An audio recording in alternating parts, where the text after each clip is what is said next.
श्री स्वामी समर्थ. सर्व स्वामी भक्तांचं अगदी मनापासून आपल्या चॅनलमध्ये स्वागत आहे.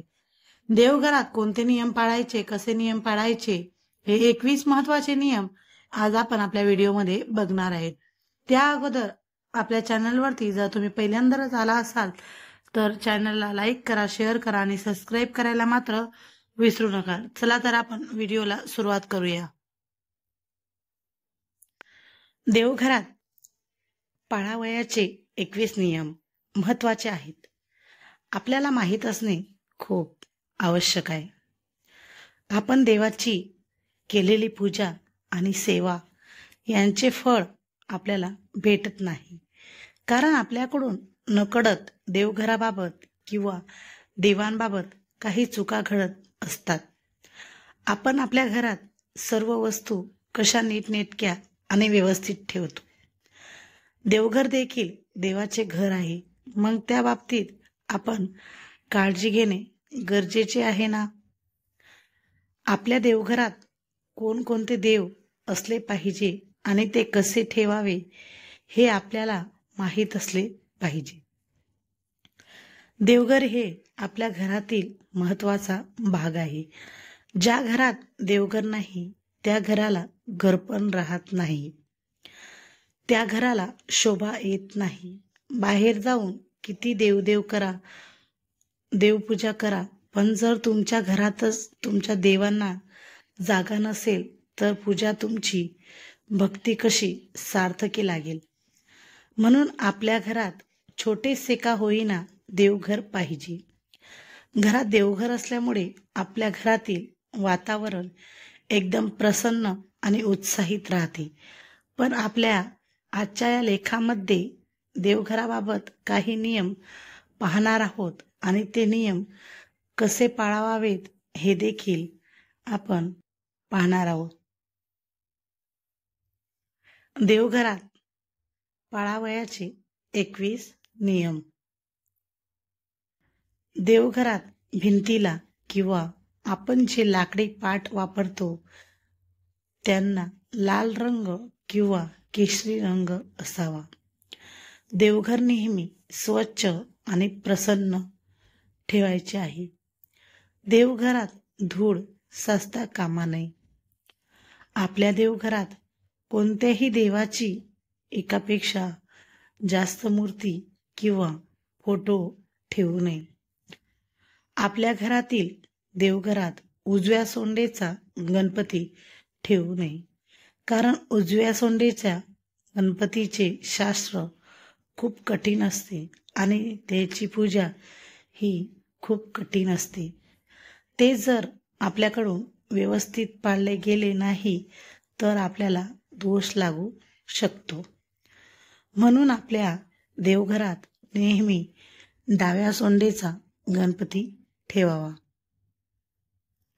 देवघरात नंदी नागासहित एकत्र महादेवाची पिंड ठेवू नये, कारण आपण जेव्हा महादेवाच्या पिंडीवर अभिषेक घालतो तेव्हा त्या अभिषेकाचे पाणी नंदीवर पडते व नंदी हा महादेवाचा शिष्य आहे. ते पाणी नंदीवर पडल्यामुळे त्याचा कोप होतो आणि त्यामुळे आपल्यावर संकटे उद्भवू शकतात. आपल्याला आपली कुलदैवता आणि कुलदैवत माहीत असणे गरजेचे आहे. जर माहीत नसतील तर आपल्याला विविध संकटांना तोंड द्यावे लागते. आपल्या देवघरात आपल्या कुलदैवतांचा एक फोटो किंवा एक मूर्ती असणे आवश्यक आहे. भंगलेल्या किंवा तुटलेल्या मोडलेल्या मूर्ती किंवा देवाचे फोटो देवघरात व पूजेत ठेवू नये.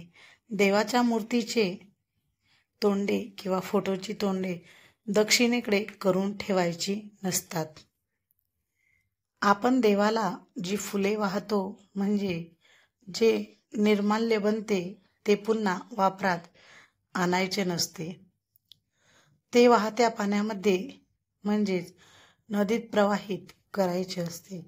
देवघरातील शाळीग्रामावर अक्षदा व्हायच्या नसतात.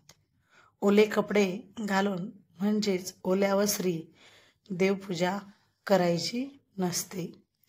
देवांना एका हाताने कधीच नमस्कार करायचा नसतो.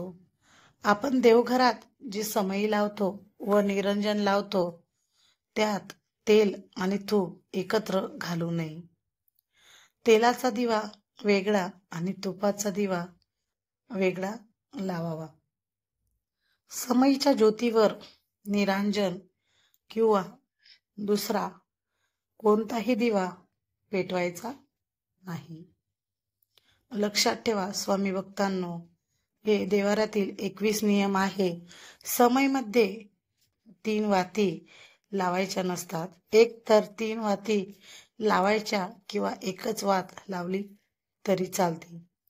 देवांना नमस्कार करताना आपल्या डोक्यातील टोपी काढून नमस्कार करावा. देवापुढे नतमस्तक व्हायचे असते, पण त्यांना शरण गेलेलो असतो. आपण देवघरात किंवा मंदिरात जी स्तोत्रे किंवा मंत्र म्हणतो ती मोठ्या आवाजात म्हणायची, परंतु जप करताना देवाचे नामस्मरण करत असतो, म्हणून ते शांततेत केलेले कधीही चांगले.